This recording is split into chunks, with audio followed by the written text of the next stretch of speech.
وزیر بلدیات سندھ ناصر حسین شاہ اور معاون خصوصی قاسم نوید قمر نے زیر تکمیل شاہراہ بھٹو منصوبے کا دورہ کیا اور جاری تعمیراتی کاموں کا جائزہ لیا۔ اس موقع پر حکام نے منصوبے کی تکمیل، ٹریفک فلو اور افتتاحی انتظامات پر بریفنگ دی۔ ناصر حسین شاہ نے کہا کہ چیئرمین بلاول بھٹو زرداری 22 مئی کو شاہراہ بھٹو منصوبے کا افتتاح کریں گے۔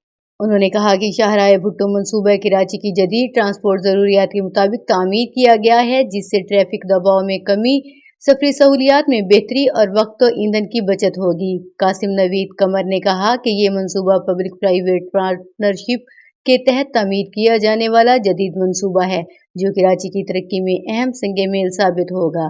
حکام کے مطابق منصوبے کے مختلف حصوں پر تیزی سے کام جاری ہے اور افتتاح سے قبل تمام انتظامات کو حتمی شکل دی جا رہی ہے۔